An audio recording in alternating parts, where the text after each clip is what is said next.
भारत ने पाकिस्तान में आतंकियों और उनके आकाओं को ऐसी तैसी कर दी है। ये तस्वीरें हम सुबह से दिखा रहे हैं आपको। जब पूरा देश सो रहा था तब भारतीय सेना और वायुसेना पाकिस्तान में आतंकी ठिकानों पर मिसाइलें बरसा रही थी। पाकिस्तान में आतंकियों के खिलाफ भारत के इस एक्शन का नाम है ऑपरेशन सिंदूर, जिसका असर हम देख रहे हैं। ऑपरेशन सिंदूर नाम खुद प्रधानमंत्री मोदी ने दिया और ऑपरेशन सिंदूर के तहत भारत ने पाकिस्तान में जैश, लश्कर और हिजबुल मुजाहिदीन के 9 आतंकी ठिकानों को ध्वस्त कर दिया है। इस ऑपरेशन में कम से कम आंकड़ा 70 पहुंचा है। 70 आतंकी मारे गए, बढ़ भी सकता है क्योंकि ऑपरेशन बड़े पैमाने पर हुआ है। भारत ने कैसे इस ऑपरेशन को अंजाम दिया, क्या मकसद था और आतंकियों की कितनी कमर तोड़ी, आज सब कुछ डिटेल में प्रहार में आपको बताने वाले हैं, क्योंकि खुद भारत ने दुनिया को जवाब दिया है। भारत की तीनों सेनाओं की ओर से ऑपरेशन सिंदूर पर एक प्रेस कॉन्फ्रेंस भी की गई, जिसमें दुनिया को स्ट्राइक के सबूत मिल गए हैं। पाकिस्तान को लग रहा था कि भारत मॉक ड्रिल करने वाला, लेकिन आज भारत ने मॉक ड्रिल नहीं बल्कि एक्चुअल ड्रिल कर दिया, वो भी पाकिस्तान के अंदर। और इस बार ऐसा ठोका कि पाकिस्तान की पुश्ते याद रखेंगे, क्योंकि इस बार कार्रवाई की हैट्रिक मारते हुए हमने पाकिस्तान के दिल या ये कहें कि आतंकियों के दिल पर प्रहार किया है। आतंकिस्तान के पंजाब में आतंकी ठिकानों को निशाना बनाकर यह भी बता दिया है भारत ने कि हम सिर्फ पीओके, पाकिस्तान ऑक्युपाइड कश्मीर ही नहीं, पाकिस्तान का पूरा हिसाब करने की ताकत रखते हैं। एस्केलेशन लेवल अगर बढ़ा तो अंजाम क्या होगा ये पाकिस्तान समझ गया है, क्योंकि भारतीय सेनाओं ने इस बार कायदे से, अच्छे से, एकदम सिलसिलेवार तरीके से सब कुछ समझा दिया। बात इसी की करें।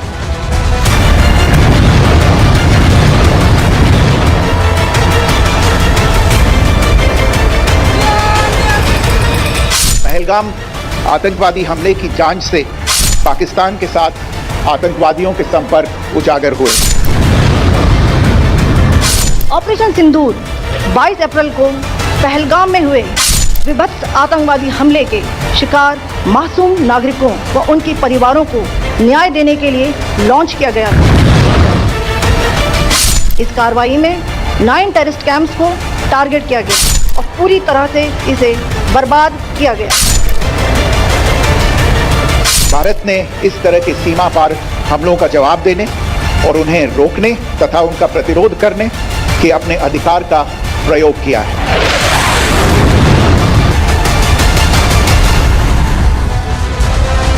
पंद्रह दिनों से हर नागरिक का खून उबाल मार रहा था, मांग कर रहा था उस प्रतिशोध, उस आक्रमण की, जिसके बाद जो पाकिस्तान में आतंकी आकर बैठे, वो जब भारत की तरफ देखे ना तो उनकी नजरें झुकी, हमारी तरफ नजरें उठाकर देखने लायक ना रहे।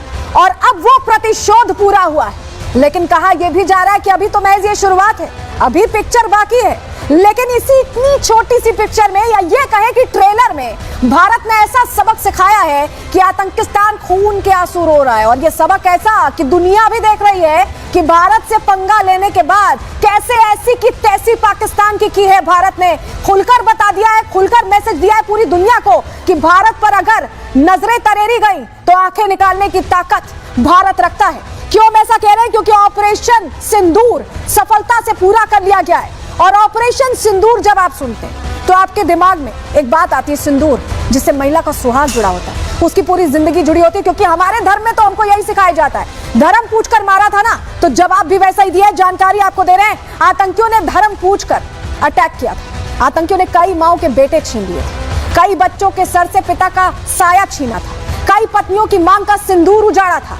भारतीय सेना ने सिंदूर का बदला लिया।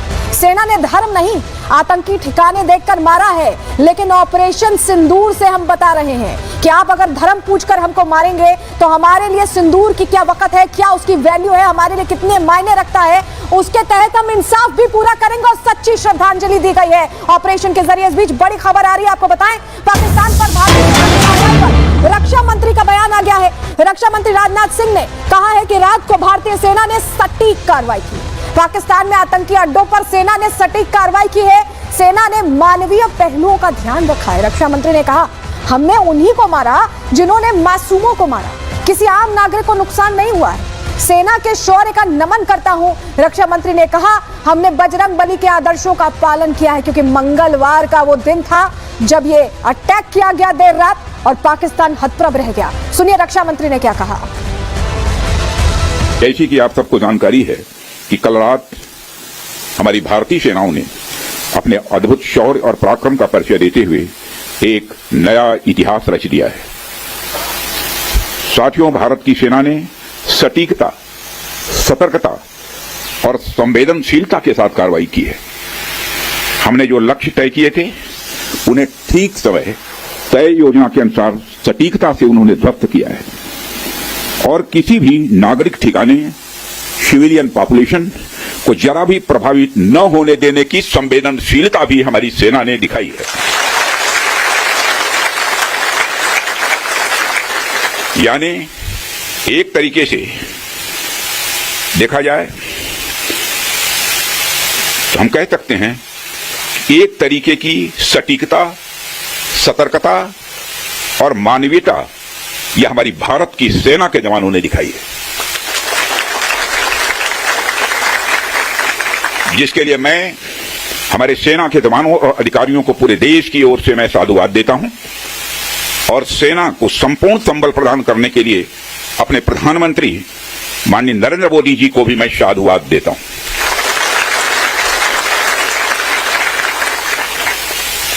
मित्रों, हमने हनुमान जी के उस आदर्श का पालन किया है जो उन्होंने अशोक वाटिका उजाड़ते समय किया था।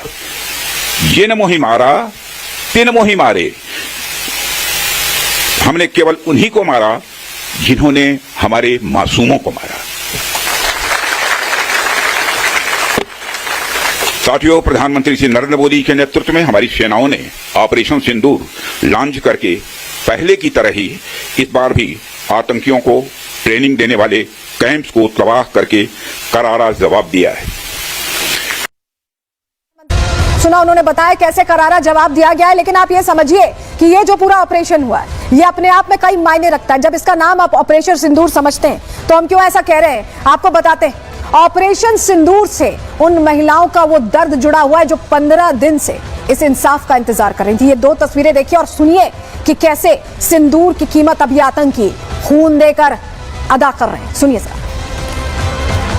बहुत थैंकफुल हूँ मोदी जी की उनसे जुड़े हुए इस ऑपरेशन में जितने लोग हैं उनकी, हमारे आर्म फोर्सेस की, कि उन्होंने हमारे सिंदूर का बदला ले ही लिया। जाके अपनी सरकार को बताओ, जाके मोदी को बताओ, ये वर्ड्स थे उनके। एंड आज मोदी जी ने इनका मुंह तोड़ जवाब दिया है। वो जो शुरू किए हैं ना वो पूरा खत्म करना चाहिए। आतंकवाद जितना भी है वो पूरा खत्म होना चाहिए। और मैं सरकार को बहुत बहुत धन्यवाद देना चाहती हूँ कि वो इतने बड़े स्टेप उठाए हैं। जो खोई हूँ वो तो नहीं आ पाएगा, पर और किसी के मांग का सिंदूर कभी ना बुझे, वो ही मैं चाहती हूँ। बदला लिया है और मैं उनके साथ हूँ, जनता उनके साथ है। सेना के जवानों को यही मैसेज देना चाहती हूँ कि आगे बढ़ते रहो और ऐसे ही बदला लेते रहो कि ऐसी कोई घटना दोबारा न घटे। उनको मुंह तोड़ जवाब देना ऐसे ही देना चाहिए।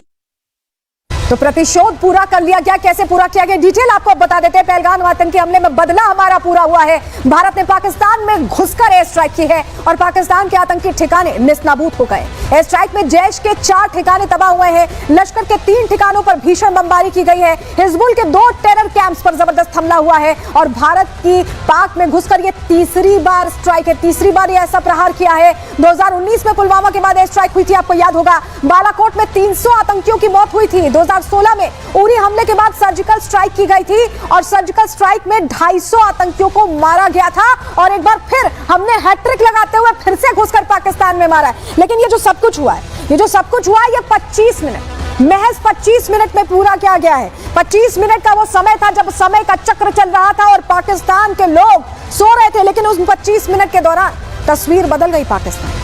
ऐसी स्ट्राइक हुई कि पुश्ते अब याद रखेंगी, जिंदगी भर याद रखेंगे। टाइमर आप देख रहे हैं, 1:05 पर ऑपरेशन शुरू हुआ और 1:30 पर ऑपरेशन खत्म करके सुरक्षित हमारे जवान वापस देश में आ गए, वापस अपनी सरजमी पर आ गए। 25 मिनट में कैसे सूरत हाल बदला है, चलिए सिलसिलेवार तरीके से जरा जानकारी आपको देते हैं, क्योंकि तस्वीर अब सामने आ गई है कहां अटैक हुआ। जब हम आपको बता रहे हैं कि 9 जगह पर स्ट्राइक्स की गई तो इसका अर्थ बड़ा है, क्योंकि स्ट्राइक सिर्फ पाकिस्तान ऑक्युपाइड कश्मीर में इस बार नहीं हुई है, पाकिस्तान के अंदर घुसकर हुई है, पंजाब में हुई है। क्यों हम ऐसा कह रहे हैं, जरा तस्वीर देखिए। ग्राफिक्स के जरिए आपको समझा रहे हैं कहां ये स्ट्राइक हुई है। ये देखिए, सवाई नाला मुजफ्फराबाद में ये स्ट्राइक हुई है। इसके अलावा मुजफ्फराबाद में ही सैयदना बिलाल कैंप पर हुई है। वही इसके अलावा कहां हुई आपको बता रहे हैं, गुलपुर कैंप में, कोटली में हुई है। कोटली में भी 2 जगह पर स्ट्राइक्स हुई है। कोटली में अब्बास कैंप में भी स्ट्राइक हुई है। वहीं आगे बढ़ते हैं क्योंकि 9 ठिकाने थे जिन्हें पूरी तरह से तबाह किया गया। बरनाला कैंप में, भिंबर में स्ट्राइक की गई है।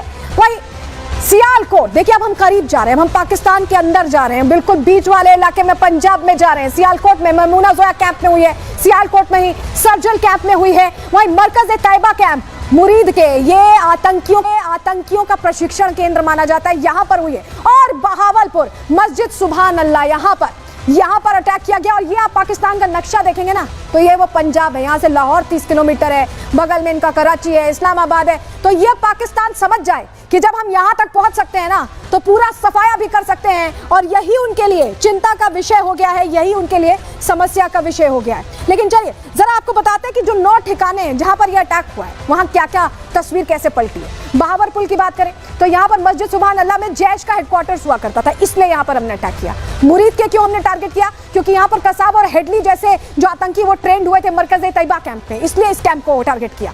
तीसरा जो मुजफ्फराबाद में था सवाई नाला, यहाँ पर लश्कर ट्रेनिंग कैंप चलता है, ये आतंकियों को ट्रेन करते हैं, सिखाते हैं और फिर आगे भेज देते हैं। मुजफ्फराबाद में ही सैयदना बिलाल कैंप इसलिए हमने किया क्योंकि ये जंगल में सर्वाइवल ट्रेनिंग देते हैं। जब पीओके से ये आतंकी हमारे तरफ आते हैं तो ये घने जंगलों में सर्वाइवल ट्रेनिंग यहाँ से ही लेते थे। वहीं गुलपुर कैंप की बात करें तो ये भी आतंकी ट्रेनिंग कैंप था जिसे हमने ध्वस्त किया, हमने स्ट्रैटेजिक तरीके से अटैक किया, ऐसे नहीं किए। बरनाला कैंप की बात कर लेते हैं, भिंबर में जो है यहाँ पर हथियारों की ट्रेनिंग दी जाती है, बाकायदा पाकिस्तानी सेना हथियारों की ट्रेनिंग देती है, इस कैंप को भी हमने खत्म कर दिया। वहीं अब्बास कैंप की बात करें तो फिदाइन ट्रेनिंग यहाँ पर दी जाती थी कोटली में, और इसको भी हमने ध्वस्त कर दिया, आतंकी जो अंदर थे सब खत्म हो गए। वहीं सर्जलपुर कैंप की बात करें तो यहाँ भी सियालकोट में आतंकी ट्रेनिंग दी जाती थी, इसे भी हमने पूरी तरह से निस्तनाबूद कर दिया। हमने दरअसल जड़ पर काम किया, जहां से आतंक ओरिजिनेट होता है वहां से काम किया। सियालकोट में ही महमूना जोया कैंप है। पठानकोट हमले की प्लानिंग यहाँ भी यहीं से की गई थी, बताया जाता है कि आतंकी यहीं पर थे। तो आप समझिए कि सिर्फ हमने पहलगाम का बदला नहीं लिया है, बल्कि हमने जो तमाम अब तक अटैक्स हुए उनमें जितने भी लिंक्स आए हैं उनका हमने बदला ले लिया। आप समझिए ये पूरी तरह से हमने बता दिया है कि हम कहीं भी थकने रुकने वाले नहीं हैं, और अगर आप हमारी तरफ आंखें तरेरेंगे तो हम आपकी आंखें निकालने की ताकत रखते हैं। और अब ऑपरेशन सिंदूर क्योंकि नाम दिया है, क्योंकि महिलाओं का सुहाग उजाड़ा था, तो महिला ऑफिसर्स ने ही है, जब आज प्रेस कॉन्फ्रेंस हुई है सेना की, उसमें जिम्मा संभाला, कमान संभाली और खुलकर जवाब दिया जो पाकिस्तान तक जा रहा है। सुनिए कैसे बता रही हैं वो कि पूरी जो कार्रवाई हुई है, पूरा ऑपरेशन कैसे हुआ। ऑपरेशन सिंदूर 22 अप्रैल को पहलगाम में हुए विभत्स आतंकवादी हमले के शिकार मासूम नागरिकों व उनके परिवारों को न्याय देने के लिए लॉन्च किया गया था। इस कार्रवाई में 9 टेररिस्ट कैंप्स को टारगेट किया गया और पूरी तरह से इसे बर्बाद किया गया। Each of the target was a specific building or a group of buildings. All the targets were neutralized with clinical efficiency, and the results reiterate the professionalism of the Indian Armed Forces in the planning and execution of their operations. जिन ठिकानों को ध्वस्त किया गया उनकी पूरी कहानी भी अब जान लीजिए, क्योंकि अभी तक तो हमने आपको ट्रेलर दिखाया, अब जरा पूरी डिटेलिंग के साथ आपको पूरी कहानी समझाते हैं कि इन्हीं पर कार्रवाई क्यों की गई है। देखिए सवाई नाला की बात करें तो ये एलओसी से महज 30 किलोमीटर की दूरी पर है, और यहाँ पर लश्कर तैयबा का आतंकी ट्रेनिंग सेंटर है, जहाँ 200 से 250 आतंकी रखने की क्षमता यहाँ पर थी। वहीं दूसरा जो ठिकाना था सैयदना बिलाल कैंप, ये मुजफ्फराबाद जैश का आतंकी कैंप रहा है। यहाँ पर हथियार विस्फोटक का ट्रेनिंग सेंटर था, जंगल सर्वाइवल का ट्रेनिंग सेंटर था, यहाँ पर 50 से 100 आतंकियों की क्षमता थी, उन पर हमने अटैक किया। अगला गुलपुर कैंप था कोटली का, जो एलओसी से उसका दूरी की बात करें तो 30 किलोमीटर की दूरी है, और ये भी लश्कर तैयबा का बेस कैंप माना जाता है। रजौरी पुंछ में घुसपैठ के लिए यहीं से ये आतंकी भेजते थे, ये सक्रिय रहता था, इसको भी ध्वस्त किया। बरनाला कैंप भिंबर में एलओसी से दूरी आपको बताएं तो 9 किलोमीटर की दूरी थी, यहाँ हथियार हैंडलिंग आईडी ये ट्रेनिंग सेंटर था जो चला रहे थे, जंगल सर्वाइवल की भी ये ट्रेनिंग दिया करते थे यहाँ पर। अब्बास कैंप जो कोटली में था, एलओसी से दूरी 13 किलोमीटर थी, और लश्कर तैयबा का फिदाइन कैंप ये था। ये कैंप जो थे यहाँ से अलग अलग घटनाओं को पहले अंजाम दिया जा चुका है, और यही वजह है कि ये हमारे रडार पर पहले से थी, हमारे पास फेहरिस्त पहले से तैयार थी। सर्जल कैंप में सियालकोट में इंटरनेशनल बॉर्डर से दूरी 6 किलोमीटर है, हथियार गोला बारूद का सप्लाई सेंटर इसे बताया गया। महमूना जोया कैंप की अगर हम बात कर लें तो ये सियालकोट में है, और इंटरनेशनल बॉर्डर से दूरी इसकी 12 से 18 किलोमीटर है। ये हिजबुल मुजाहिदीन का बड़ा कैंप, काफी बड़ा कैंप है, और कठुआ में आतंक फैलाने का ये केंद्र माना जाता है। मरकज तैयबा की बात करें, इस कैंप की अगर हम बात करें तो ये मुरीद के इंटरनेशनल बॉर्डर से दूरी इसकी 18 से 25 किलोमीटर माफ कीजिएगा है, और मुरीद के को माना जाता है कि प्रशिक्षण केंद्र, यहीं से आतंकी ये भेजते हैं, बनाते हैं। लश्कर तैयबा का मुख्यालय भी है, और कैंप से लादेन का पूरा 1 करोड़ का फंडिंग का यहाँ से जनरेशन हुआ था, ये भी जानकारी है। मरकज सुभान अल्लाह बहावलपुर की अब बात कर रहे हैं। यहाँ पर इंटरनेशनल बॉर्डर से दूरी 100 किलोमीटर के लगभग है। जैश ए मोहम्मद का मुख्यालय है। रिक्रूटमेंट करना, ब्रेन वॉश करना, इन्हें ट्रेन करके भर्ती करना, ये सारा काम इन्हीं सेंटर से किया जाता। तो ऐसे में इन सेंटर्स को ही ध्वस्त कर दिया जहां से ये आतंकी फैक्ट्री चलाते थे। इस बीच बड़ी खबर मिल रही है, आपको बताएं यूएनएससी के देशों को ऑपरेशन सिंदूर की जानकारी दे दी गई। राजनयिकों को ये जानकारी दी है और विदेश मंत्रालय बुलाए गए हैं। यूएनएससी देशों के राजनयिक, यूएस, रूस, फ्रांस के राजनयिक पहुंचे हैं विदेश मंत्रालय। ब्रिटेन और चीन के राजनयिकों को भी इसकी जानकारी दे दी गई है। तो भारत ने जो कदम उठाया है उसको लेकर भारत मुखर होकर बता भी रहा है। यूएनएससी के जो सदस्य देश हैं उनके राजनयिकों को बकायदा इसकी जानकारी दी गई है। आपको बताएं कि जिस तरह से ऑपरेशन हुआ है, पूरी दुनिया ने देखा है कि भारत ने अब हिसाब किताब करने का जब अगर सोच लिया तो सोच लिया, उस पर काम भी करता है और उस पर एक्ट भी करता है, भले पड़ोसी देश की तैयारी कितनी भी बड़ी हो। और हमारे साथ एक बड़ी टीम जुड़ी हुई है ग्राउंड जीरो से। हमारे साथ सुमित जुड़े हुए हैं पहलगाम से, हमारे साथ अखनूर से गुरसिमरन जुड़े हुए हैं, हमारे साथ अमृतसर से विवेक जुड़े हुए हैं। लेकिन गुरसिमरन, आपके पास मैं आ रही हूँ। ये यूएनएससी में जानकारी दे दी गई सदस्य देशों को, जिस तरह का ऑपरेशन भारत ने किया, पाकिस्तान अब मुंह छिपाए फिर रहा है क्योंकि टेरर कैंप्स तो हमने ध्वस्त कर दिया। अब उन्हें बताना तो पड़ेगा ही कि टेरर कैंप्स हैं हमारे देश में, जिससे इनकार करते रहे हो।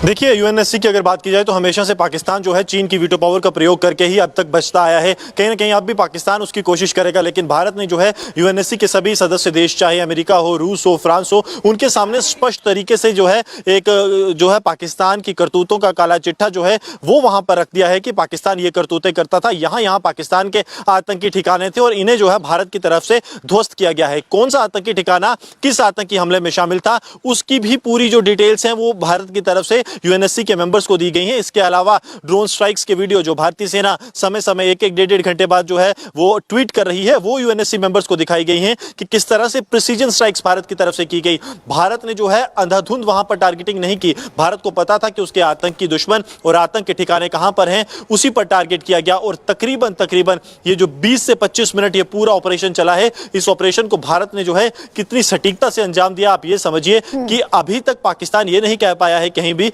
कि हमारे जो है आम नागरिक मारे गए, क्योंकि उसे भी ये पता है कि ऑपरेशन इतने ज्यादा सटीक थे कि सिर्फ आतंक और आतंक के कमांडर्स और उनके सहयोगियों के बिना किसी को खरोच तक भी नहीं आई। सबसे बड़ी बात कि वहां पर पाकिस्तान के आतंकी कमांडर्स के ठिकानों के पास पाकिस्तानी सेना के जो कैंप्स थे, भारत ने उन कैंप्स तक को नहीं छुआ। अगर आप बात करें तो जब बड़े देश कभी भी स्ट्राइक करते हैं तो कोलैटरल डैमेज की बात वहां पर होती है, लेकिन भारत ने ये सुनिश्चित किया कि किसी भी तरह का कोलैटरल डैमेज ना हो, ताकि साउथ एशिया या फिर इस इलाके में जो है किसी भी तरह की वैश्विक शांति या पूरी शांति में किसी तरह का खलल पड़े। तो भारत के जो स्ट्राइक्स थे वो सिर्फ पाकिस्तान के आतंकी ठिकानों पर थे, लेकिन क्योंकि वो पाकिस्तान है उसके लिए किसी भी चीज से ज्यादा अपने आतंकी मायने रखते हैं। कि इंश्योर हमने किया कि कोलैटरल डैमेज ना हो, लेकिन एक्ट ऑफ वॉर था जिस तरह से पहलगाम में अटैक किया गया था, और यही वजह है कि हमने जवाब सटीक तरीके से दिया है। आप हमारे साथ बने रहिएगा, आपके पास हम वापस लौटेंगे, लेकिन जरा दो तस्वीरें दिखा रहे हैं। बदलते पाकिस्तान की तस्वीर देख लीजिए। आतंकी फैक्ट्री ध्वस्त हो गई और आतंक के ताबूत में आखिरी कील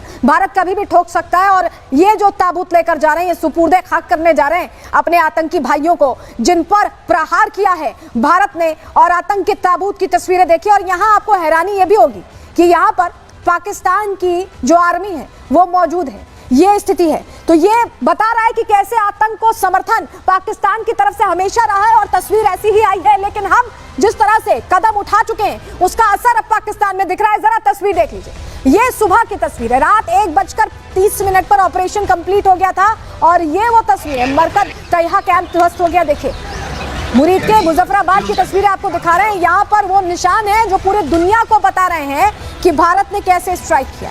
अलग अलग जगहों की तस्वीर आपको दिखा रहे हैं।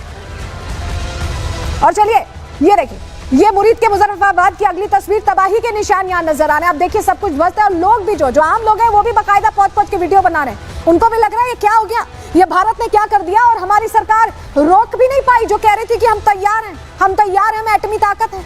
कहां गई एटमी ताकत, हवा निकल गई लगता है एटमी ताकत की भी। वो तस्वीर हम आपको दिखा रहे हैं। अगली तस्वीर देखिए, बहावलपुर, पंजाब, पाकिस्तान का पंजाब, जहां पर ये बड़ी कार्रवाई आप देख रहे हैं। ये मलबा देख रहे हैं आप, आतंकी ठिकाना मलबे में तब्दील हो गया है। ये हालात है, ये तस्वीर देखिए। और बहावलपुर पंजाब सबसे बड़ा एग्जाम्पल है, सबसे बड़ा उदाहरण है कि पंजाब में जो इनके आर्मी हेडक्वार्टर्स है वो भी हमारी जद में है, हमसे दूर नहीं है। हम वहां तक जाके कार्रवाई कर सकते हैं, लेकिन हमने आतंकी ठिकानों को चुना।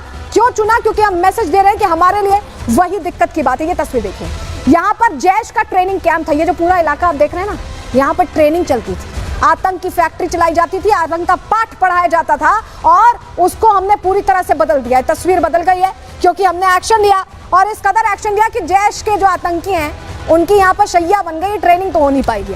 तस्वीर हम आपको दिखा रहे हैं, अगली तस्वीर दिखाते हैं लश्कर तैयबा का आतंकी अड्डा। देखिए पहले, देखिए जरा कैसे हुआ करता था। पहले यहाँ पर आतंक का पाठ पढ़ाया जाता था, पूरी मॉड्यूल की ट्रेनिंग दी जाती थी। अब देखिए उजड़ गया है सब कुछ मलबे में तब्दील हो गया, ध्वस्त हो गया है। ये सच्चाई है आज की पाकिस्तान की, जहां जहां इन्होंने आतंक की फैक्ट्री चलाई। और ये भी जान ले पाकिस्तान कि ये तो अभी सिर्फ 9 जगह स्ट्राइक की गई है, हमारे पास अभी भी पुलिंदा तैयार